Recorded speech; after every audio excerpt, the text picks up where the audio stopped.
इस साल ठंड बहुत ज्यादा है। जी हाँ जहाँपना, आजकल लोग घर से बाहर निकलने से झिझकते हैं। हाँ, पर लोगों को काम करना तो पड़ेगा ही, चाहे ठंड हो या ना हो। वो तो है, पर जब ठंड बहुत बढ़ जाती है तो ज़्यादातर लोग घर पर ही रहना पसंद करते हैं।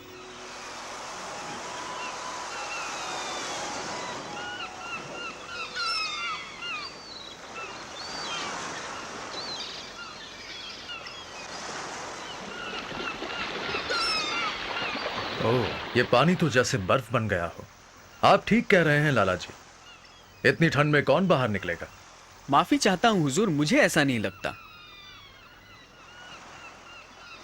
बीरबल, आपको हर वक्त हमारे खिलाफ जाना जरूरी नहीं है। माफी चाहता हूँ जहाँपना, मैं आपकी बात नहीं काटना चाहता।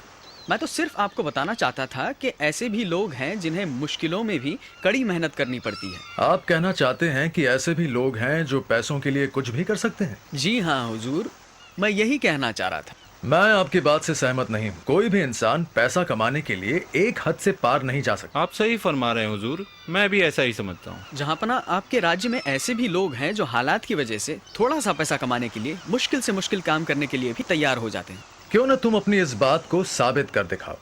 क्या तुम ऐसे आदमी को ला सकते हो जो सारी रात इस ठंडे पानी में खड़ा रह सके? हम उस आदमी को इनाम में 10 सोने की अशर्फियां देंगे। जी हाँ हुजूर, इतनी कम रकम के लिए भी कोई ना कोई इस काम को करने के लिए तैयार हो ही जाएगा। मैं इस बात को यकीन करना चाहूँ भी तो नहीं कर सकता। पहली बात तो कोई भी इंसान ये पता चलने के बाद कि पानी कितना ठंडा है, इसको स्वीकार नहीं करेगा। दूसरी बात, अगर कोई मूर्ख स्वीकार कर भी ले तो सुबह तक बच नहीं पाएगा। जहाँपना, मुझे पूरा यकीन है कि मैं ऐसे आदमी को आज ही ढूंढ सकता हूँ। ठीक है, आप इस बात को साबित कीजिए और ऐसा आदमी ढूंढिए। इस बात का फैसला आज ही हो जाए। मुझे यकीन है कि इस बार आप गलत साबित हो जाएंगे। हुजूर आला, मैं आज ही ऐसा आदमी ढूंढकर शाम को दरबार में पेश कर दूंगा।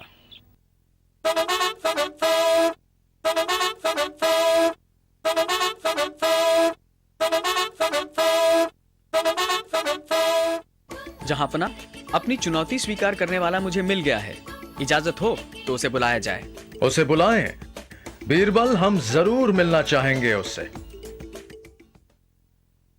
गंगाराम हाजिर हो।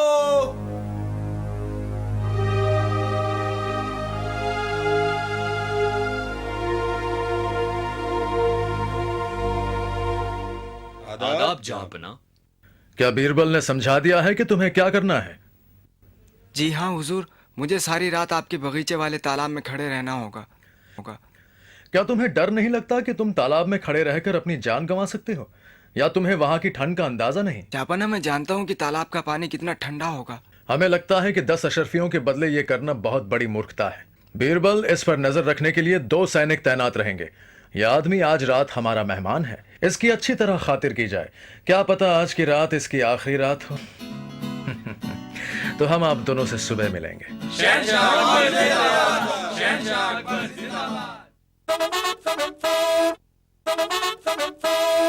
तो बताइए बीरबल, क्या हाल है आपके आदमी के?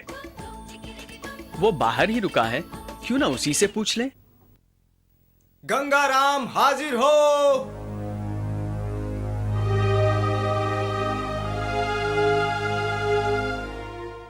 आदाब जापाना।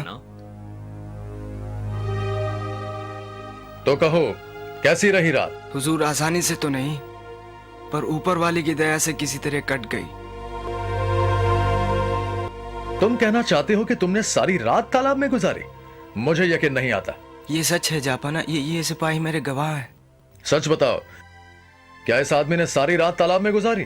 जी हाँ जहाँपना, सुबह होने पर ही ये पानी से बाहर निकला। हम दोनों ने कड़ी नजर रखी। हमें इस बात का यकीन नहीं हो रहा है। कैसे किया तुमने ये? सारी रात क्या किया वक्त बिताने के लिए? हुजूर, शुरू में तो बहुत मुश्किल था।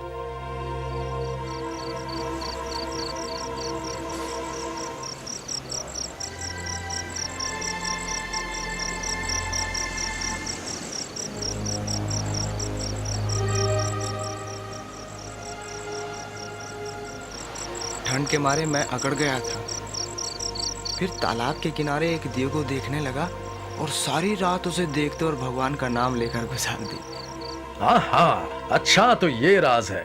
तुम्हें उस दिए से गर्मी मिल रही होगी, इसलिए तुम इतनी देर उस ठंडे पानी में रह सके। हम जानते थे, वरना ऐसा कर पाना तुम्हारे लिए नामुमकिन होता। पर जापना, तुम्हारी हिम्मत कैसे हुई हमसे धोखा करने की? फिर भी हम तुम्हें सजा नहीं देंगे, क्योंकि हम समझ सकते हैं कि यह कितना मुश्किल था। परिणाम के बारे में तुम भूल ही जाओ। पर जापना। बस, बहुत हो चुका। हम और कुछ सुनना नहीं चाहते। सिपाहियों, इस आदमी को दरबार से बाहर ले जाओ।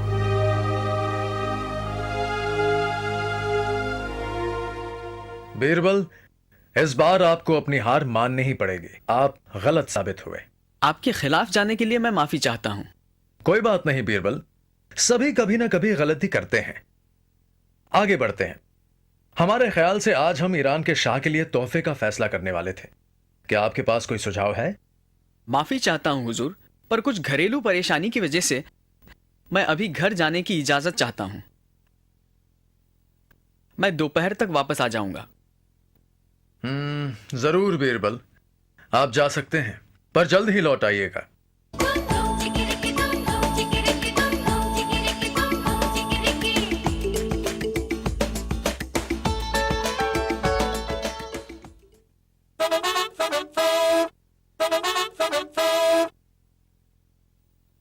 बीरबल कहां है?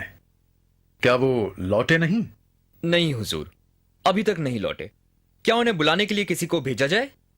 हाँ, एक सिपाही को भेजिए और उन्हें जल्द दरबार पहुंचने को कहिए। तब तक आप बाकी कार्रवाई कर सकते हैं।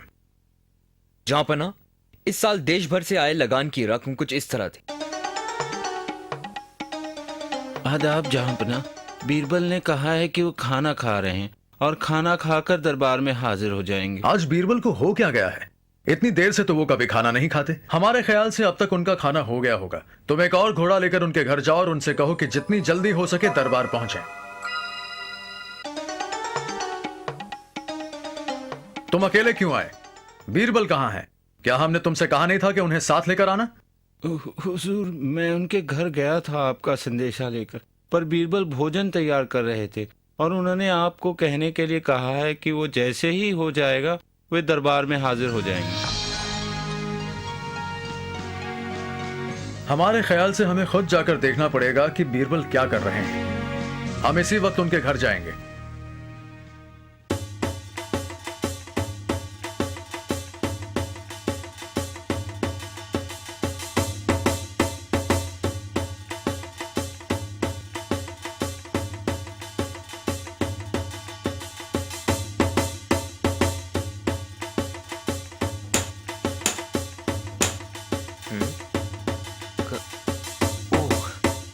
जहांपना, आदाब जहांपना।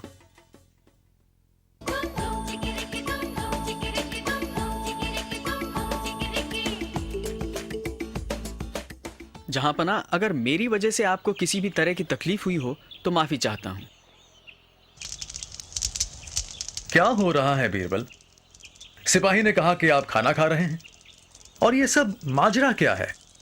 हुजूर, वो जो ऊपर हांडी टंगी हुई है उसमें मेरा भोजन है। मैं खिचड़ी बना रहा हूं।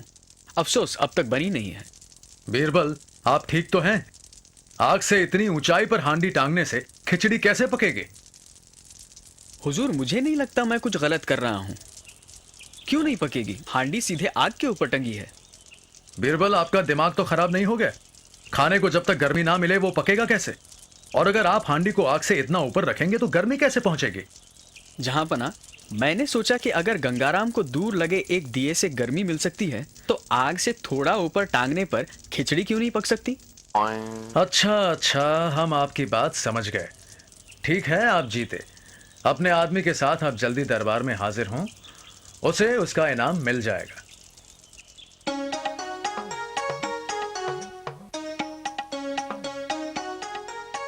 शुक्रिया हुजूर। और ये आपके लिए बीरबल। एक शहंशाह को उसकी गलती का एहसास कराने में बड़ी हिम्मत चाहिए, और ये दिखाने के लिए आपने जो रास्ता चुना वो भी बड़ा दिलचस्प था। शाबाश। राजा बीरबल जिंदाबाद, शहंशाह अकबर जिंदाबाद, राजा बीरबल जिंदाबाद, शहंशाह। शुक्रिया हुजूर।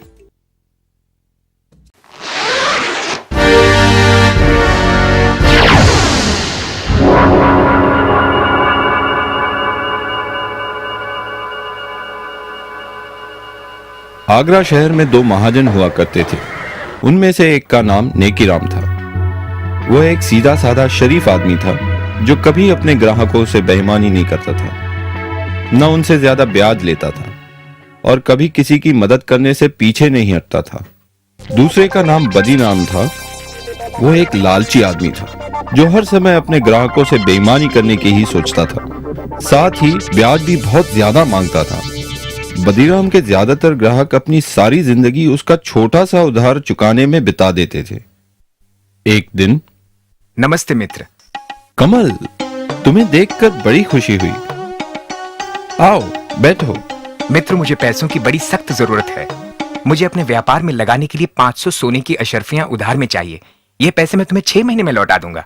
मैं काश तुम्हारी मदद कर सकता। क्या तुम शाम तक रुक सकते हो? आज कुछ लोग मेरे पैसे वापस लौटाने वाले हैं। ठीक है, लेकिन जैसे मैंने कहा, इन पैसों की मुझे आज ही जरूरत है।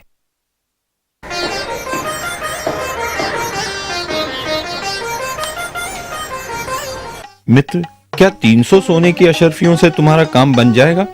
मैं सिर्फ इतने का ही इंतजाम कर पाया। बाकी की रकम मैं तुम्हें अगले हफ्ते तक दे दूंगा। नेकीराम, मुझे आज रात ही जयपुर के लिए रवाना होना है और अगर पैसे ना मिले तो मैं बर्बाद हो जाऊंगा। मेरा सब कुछ दांव पे लगा है। ठीक है, मैं कुछ सोच के बताता हूँ। हाँ, बदीराम बगल में ही है। मैं उसे काफी सालों से जानता हूँ। वो भी एक महाजन है। मैं तुम्हारे लिए उससे पैसे उधार लेता हूँ। मेरा मित्र कमल जयपुर से आया है। मैं उसे बचपन से जानता हूँ। उसे पैसों की सख्त जरूरत है। मुझे 200 सोने की अशर्फियों की जरूरत है। यह रकम मैं 6 महीने में वापस लौटा दूंगा। ठीक है नेकीराम, क्योंकि मैं तुम्हें जानता हूं, मैं तुम्हें यह उधार दूंगा, लेकिन मेरी 2 शर्तें हैं। एक, इस रकम पे 50 सोने की अशरफिया का ब्याज होगा, और दूसरी ये कि अगर तुम 6 महीने में मेरी ये पूरी रकम नहीं लौटा सके तो तुम्हें मुझे अपने जिस्म का 1 सेर मांस देना होगा। मेरे जिस्म का 1 सेर मांस? ओह, ठीक है, मेरे मित्र को इस रकम की सख्त जरूरत है, तो मैं तुम्हारी ये शर्त मंजूर करता हूँ, क्योंकि मुझे यकीन है कि मेरा मित्र मुझे धोखा नहीं देगा और मेरे पैसे जरूर लौटाएगा और मैं तुम्हारी इस शर्त से बच पाऊंगा। ठीक है, ये लो तुम्हारी 200 सोने की अशरफिया, लेकिन याद रखना, अगर तुमने 6 महीने में मेरे पैसे नहीं लौटाए तो तुम्हें मुझे अपने जिस्म का 1 सेर मांस देना होगा।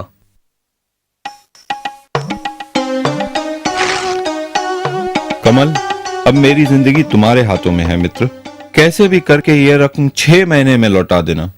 हे भगवान, बड़ा जालिम आदमी है। घबराओ नहीं नेकीराम, मैं पूरी रकम लेके लौटूंगा और उस जालिम आदमी का कर्ज उतार दूंगा।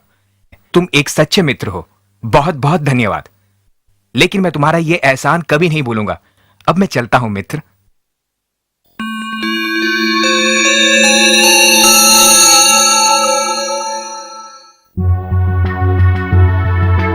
नेकीराम, तुम्हारे 6 महीने पूरे हो गए हैं।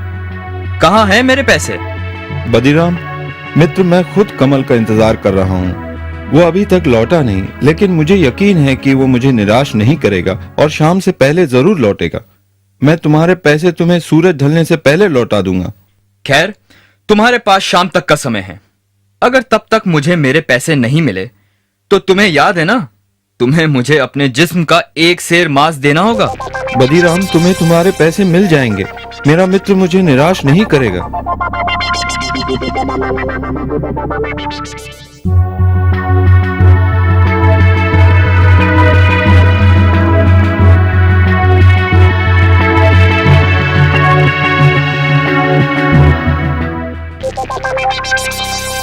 नेकीराम, कहां हो तुम? बदीराम, मैं अभी तुम्हें ही मिलने आ रहा था। कमल अब तक लौटा नहीं। जरूर कुछ समस्या हो गई होगी। वो 1-2 दिन में जरूर लौटेगा, नहीं तो खुद मैं जयपुर जाकर उसका पता लगाऊंगा। मुझे सिर्फ कुछ दिनों की मोहलत और दे दो। बिल्कुल नहीं, मैं अब तुम्हें और मोहलत नहीं दे सकता। या तो तुम मुझे मेरे पैसे वापस लौटाओ या फिर शर्त के मुताबिक अपने जिस्म का 1 सेर मांस मुझे दो। बदीराम, मुझ पे रहम करो। अगर तुम मेरे जिस्म का एक सेर मांस काटोगे तो मैं मर जाऊंगा। मैं तुम्हारे पैसे लौटा दूंगा, मुझे सिर्फ थोड़ी सी मोहलत और दे दो। अब कोई फायदा नहीं, या तो पैसे दो या फिर अपने जिस्म का एक सेर मांस।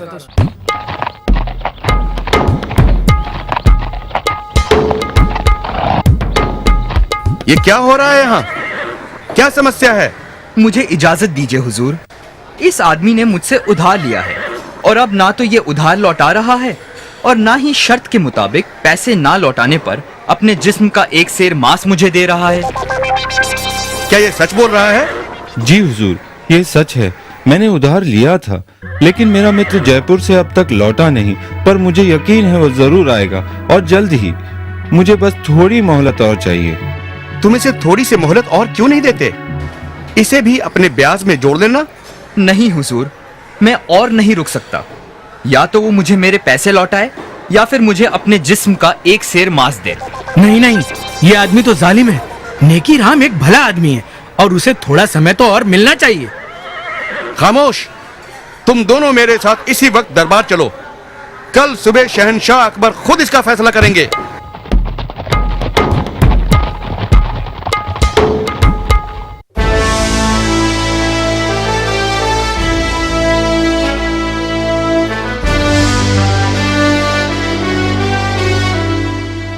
इसलिए मैं इन्हें यहां ले आया हुजूर। बीरबल, अब तुम ही ये मामला सुलझाओ।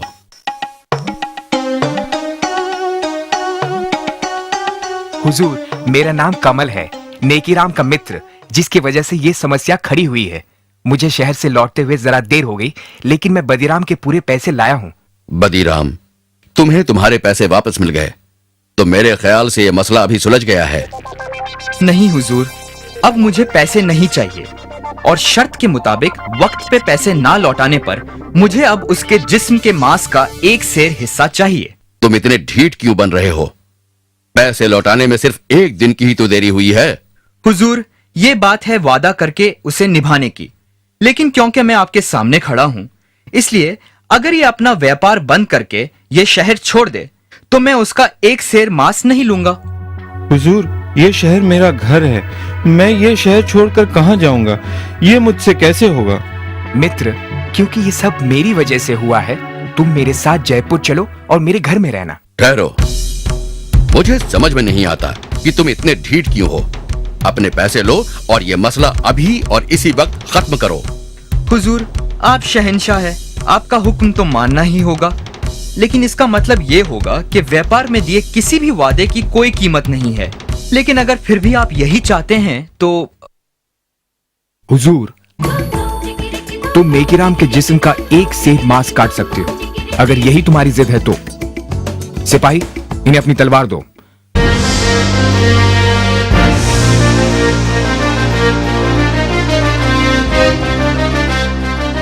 जाइए शौक से अपने वादे के मुताबिक अपने हक का एक सेर मांस काट लीजिए।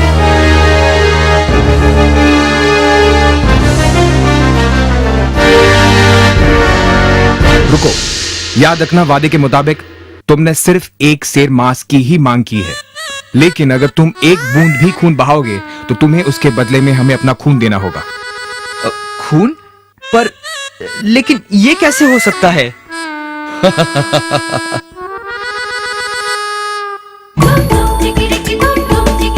ये कैसे करना है ये तुम्हारी समस्या है। वादे के मुताबिक तुम्हें एक सेर मांस ही काटना है, लेकिन खून नहीं बहा सकते। अगर आपसे बन सके तो फिर आगे बढ़ो। मैं नहीं होगा। हुजूर, यह आदमी अपने वादे के मुताबिक अपने हक को छोड़ रहा है। तुम एक जालिम इंसान हो और तुम्हारे इरादे भी साफ नजर आते हैं। तुम बस नेकीराम को अपने रास्ते से हटाना चाहते थे क्योंकि वो तुम्हारे ही व्यापार में है। मैं माफी चाहता हूँ हुजूर, मुझे माफ कीजिए। तुम्हें मुआफी नहीं मिल सकती। मुझे यह भी पता चला है कि तुम काफी लोगों के साथ बेईमानी कर चुके हो। तुम्हें 1 साल की कैद की सजा सुनाई जाती है और नेकीराम को जो रकम तुमने उधार दी है वो हम नेकीराम को उसकी परेशानी के एवज देते हैं। सिपाहियों, इसे काल कोठरी में डाल दो। शुक्रिया जहांपना, शुक्रिया बीरबल जी। बीरबल, एक बार फिर तुमने अपनी चतुराई से इंसाफ को जीत दिलाई। शाबाश, शाबाश बीरबल, शाबाश। शुक्रिया हुजूर। राजा बीरबल जिंदाबाद, शहंशाह अकबर जिंदाबाद, राजा बीरबल जिंदाबाद।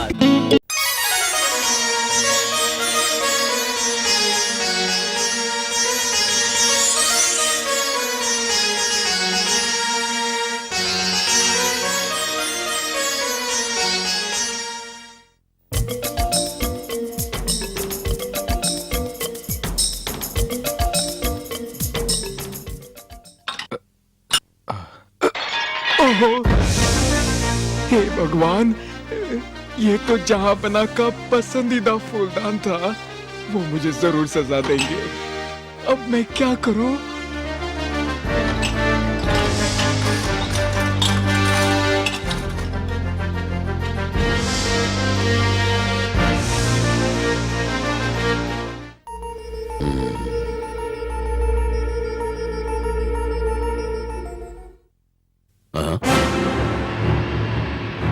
सिपाही,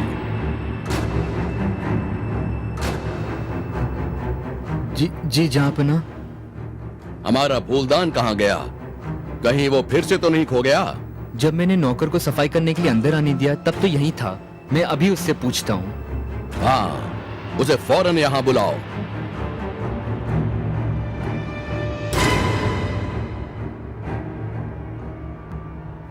हमारा फूलदान कहाँ गया? आखिर में तो तुम ही यहाँ थे। बताओ कहाँ है वो?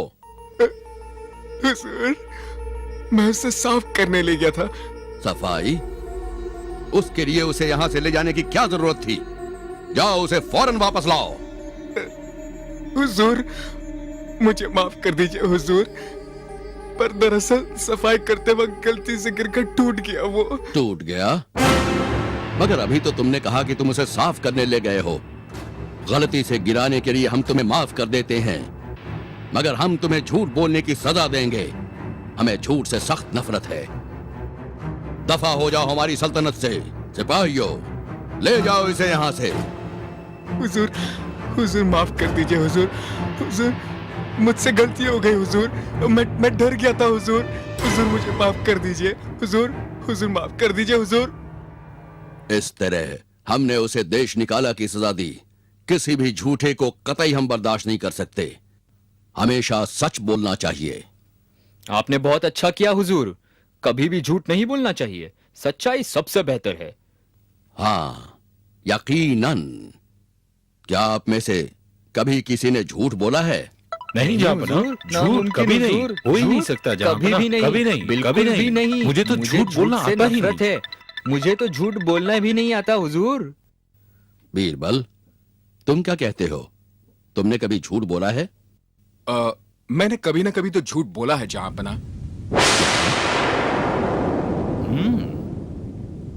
तुम्हारा मतलब है कि हमारे दरबार के 9 रत्नों में से एक रत्न झूठा है? लेकिन हुजूर, हमें कभी ना कभी तो झूठ बोलना ही पड़ता है ना। मुझे यह यकीन है हर कोई झूठ बोलता है, किसी को नुकसान या ठेस पहुंचाने के लिए नहीं, पर किसी को ठेस ना पहुंचे इसलिए। नहीं, हमें नहीं लगता कि किसी को भी किसी भी हालत में झूठ बोलने की जरूरत है। और हम ये कतई बर्दाश्त नहीं कर सकते कि हमारे दरबार का खास मंत्री एक झूठा शख्स हो। लेकिन हुजूर, नहीं नहीं नहीं, अब हम कुछ नहीं सुनना चाहते। हमारे उसूल सबके लिए बराबर हैं, इसलिए अब तुम हमारे दरबार में मंत्री नहीं रह सकते बीरबल। हमें झूठ और झूठों से सख्त नफरत है। हम अपने दरबार से तुम्हें निकालते हैं। चले जाओ यहाँ से और अपनी सूरत कभी मत दिखाना। मैं जैसी आपकी मर्जी हुजूर।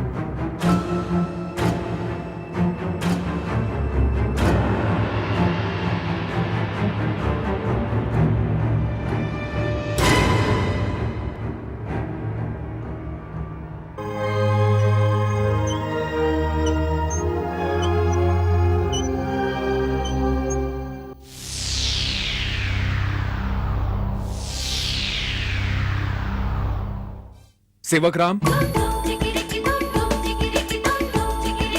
जी हुजूर, कहिए मैं क्या कर सकता हूँ? बाजार जाकर मेरे लिए शहर का सबसे अच्छा सुनार ढूंढो। उसे कहना कि ऐसी ही एक डाली सोने की बनाए। पूरी डाल से लेकर गेहूं के दानों तक एक डाल जैसी होनी चाहिए सेवक राम। तो जाकर एक बढ़िया सुनार ढूंढकर उससे ये काम करवाओ।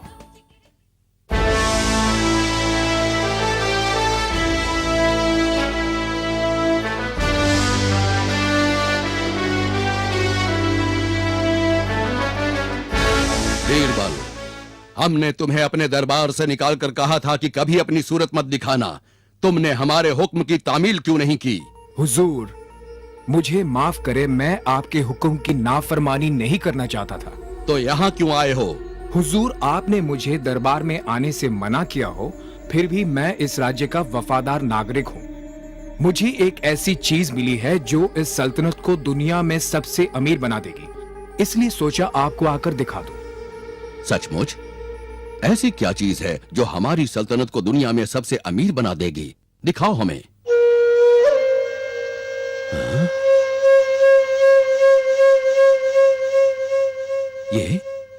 ये तो असली सोना है। जी हुजूर, ये बिल्कुल असली सोना है। मगर इसका क्या मतलब है और इसका करना क्या चाहिए?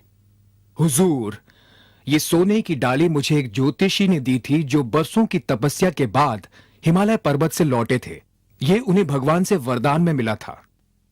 उन्होंने कहा कि अगर हम इसे सबसे उपजाऊ जमीन पर बोएंगे तो सोने की खेती कर सकते हैं।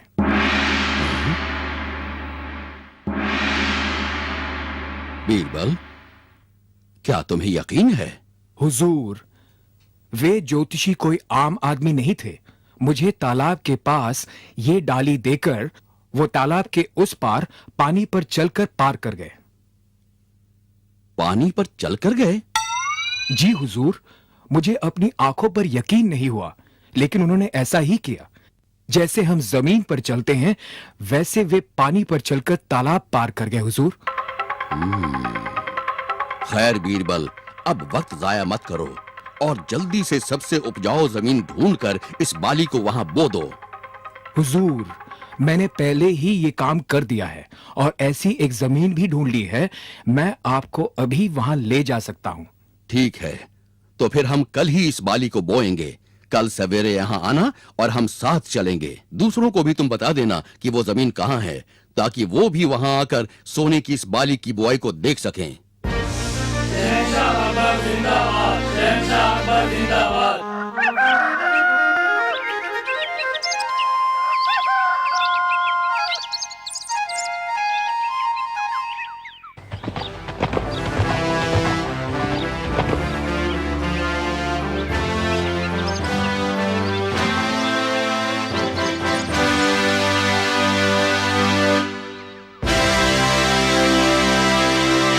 हुजूर, यही वो जगह है।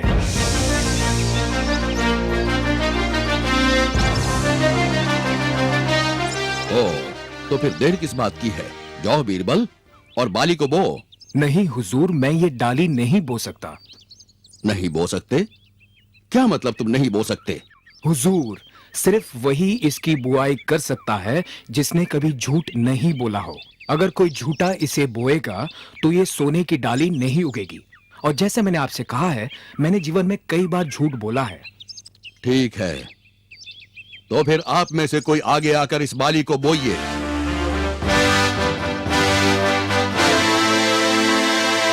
हमें यकीन नहीं होता। हमारे पास एक भी ऐसा आदमी नहीं जिसने कभी झूठ ना बोला हो। हुजूर, मुझे लगता है कि सिर्फ आप ही इसकी बुआई कर सकते हैं। सिर्फ आप। हुजूर, अब सिर्फ आप ही हैं जिसने कभी झूठ नहीं बोला है, तो क्यों ना आप ही इस डाली को बो दें? हमने भी बचपन में कभी कुछ झूठ बोले होंगे, इसलिए हमें नहीं लगता कि हम। हुजूर, मैं झूठ बोल रहा था। ये सोने की डाली जादुई नहीं है, ना ही ये मुझे किसी ज्योतिषी ने दी थी। इसे मैंने शहर के एक जौहरी से बनवाई थी।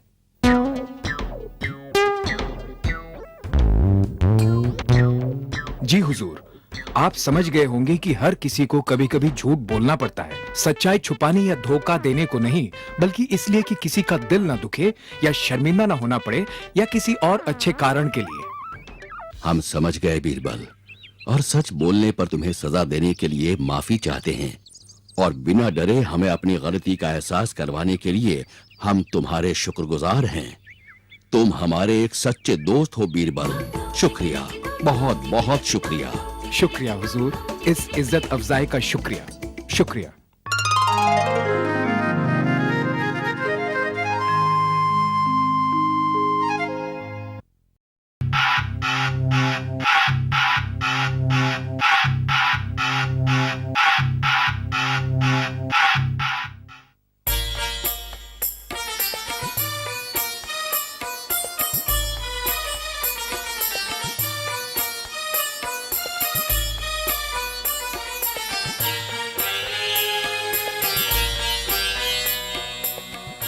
जहाँपना,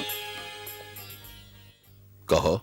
आपको इस वक्त तकलीफ देने की माफी चाहता हूँ हुजूर, लेकिन आपसे एक जरूरी बात करनी थी। तो कहो, क्या बात है? हुजूर, मेरी भतीजी के बारे में है। उसके माता पिता को एक डाकू ने कुछ महीने पहले मार दिया। बहुत बुरा हुआ। आगे बताओ। वो कहती है कि वो डाकू एक साधु के भेष में रह रहा है। वो सिर्फ 10 साल की है हुजूर, पर मुझे लगता है कि वो सच बोल रही है। खैर, अभी हमारे सोने का वक्त हो गया है, लेकिन कल सुबह उसे दरबार में ले आना। हम इस पर गौर करेंगे। शुक्रिया जहाँपना, आपको तकलीफ देने के लिए एक बार फिर माफी चाहता हूँ।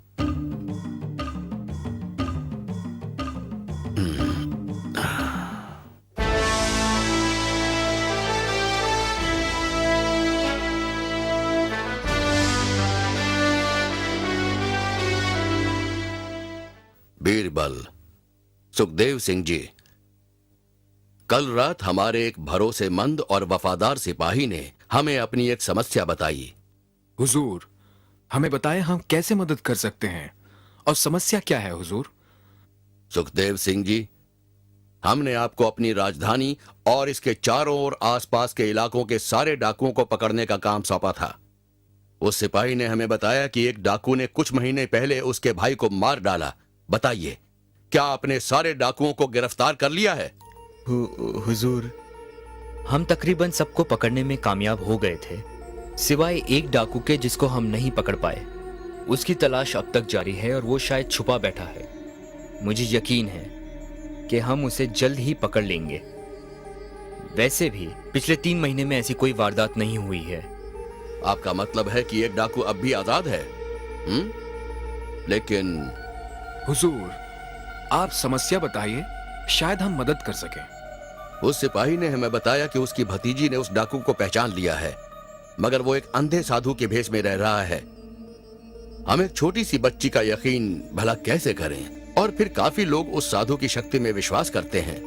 हुजूर, कोई भी जादूगर अपने माया जाल से गरीब भोले भाले लोगों को अपने चमत्कारों से लुभाता है।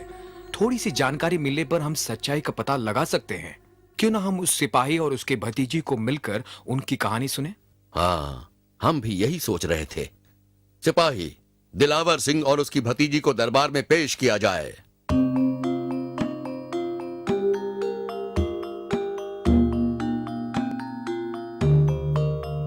आदाब जहाँपना। आदाब। अब हमें पूरी कहानी बताओ।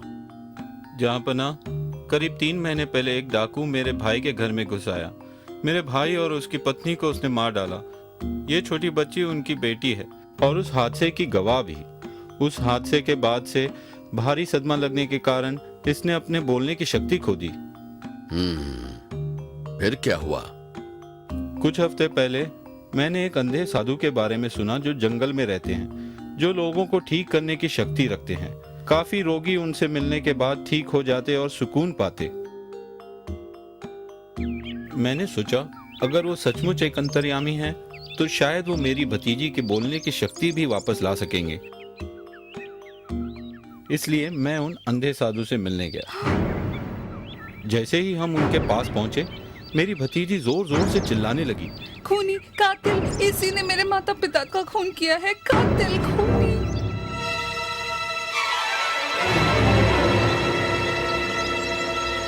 ये लड़की क्या बोल रही है? इसे चुप कराओ। ये तो चमत्कार हो गया। अपने माँ बाप के मरने के बाद तो इसने महीनों तक एक शब्द भी नहीं कहा। साधु महाराज की कृपा से इसकी आवाज वापस आ गई है। नहीं नहीं, ये एक कातिल है। मैं ये चेहरा कभी नहीं भूल सकती। ये कोई साधु नहीं है, ये खूनी है। तुम इसका मुंह बंद करवाओ। ये हमारे साधु महाराज की बेइज्जती कर रही है, जिसने इसकी आवाज इसे लौटाई है। नहीं नहीं, रहने दीजिए। ये एक छोटी बच्ची है, काफी सदमे में है। तुम्हें साधु महाराज के बारे में ऐसी बातें नहीं करनी चाहिए। उन्होंने तुम्हारी आवाज वापस लौटाई है। ये साधु नहीं, खूनी है। तुम इसे यहाँ से ले जाओ, वरना मैं इसकी बोलने की शक्ति इससे वापस ले लूंगा। इसे माफ कर दीजिए साधु महाराज, ये नहीं जानती है क्या बोल रही है। चलो यहाँ से, इससे पहले कि तुम अपनी आवाज फिर से खो दो।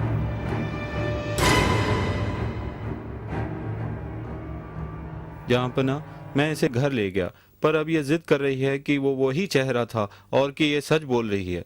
मुझे भी यकीन हो गया है हुजूर, पर हमारे पास कोई सबूत ही नहीं। लेकिन ये कैसे साबित होगा कि ये अंधा साधु एक ढोंगी है? हुजूर, हम पता लगा सकते हैं कि ये आदमी सही में एक साधु है या फिर एक ढोंगी। क्या मैं आपसे एक बात कर सकता हूँ?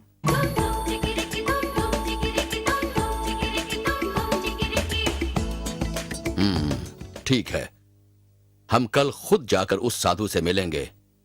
शहंशाह अकबर जिंदाबाद, शहंशाह अकबर जिंदाबाद।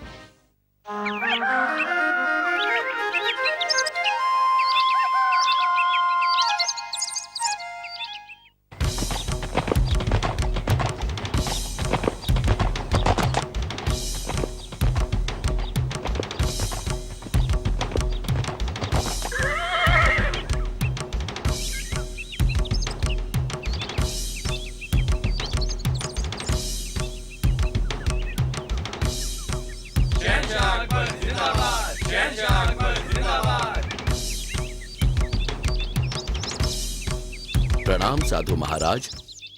आओ बेटा। हमने आपकी शक्ति और चमत्कारों के बारे में इतना कुछ सुना है कि हमें आना पड़ा। ओह, ये तो विश्वास की बात है। ऊपर वाले की शक्ति में विश्वास रखो और कुछ भी हो सकता है। ये आपका बड़प्पन है साधु महाराज। हम कुछ प्रसाद चढ़ाने आए हैं और आपका आशीर्वाद चाहते हैं। हमारा आशीर्वाद तो तुम्हारे साथ है। ओह, तो यही है वो बेईमान खूनी। मैं अभी उसका सर काट दूंगा। कातिल, दरिंदा कहीं का डाकू।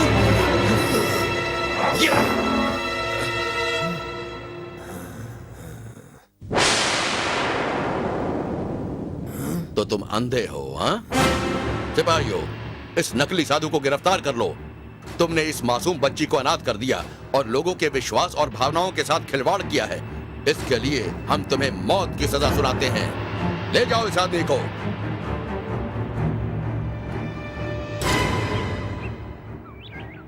तुमने निडर होकर बहादुरी से सच्चाई का साथ दिया है मेरे बच्चे। इसके लिए तुम्हें इनाम दिया जाएगा। शुक्रिया जहांपना। शुक्रिया जहांपना। शुक्रिया अदा करो बीरबल का। उसी के कारण इस ढोंगी साधु की असलियत सामने आई। ओह, यह आसान था हुजूर। कोई भी स्वाभाविक रूप से खतरे में अपनी सुरक्षा अवश्य करेगा, अगर वो सच में अंधा नहीं हो तो। इसलिए पकड़ा गया। शुक्रिया राजा बीरबल।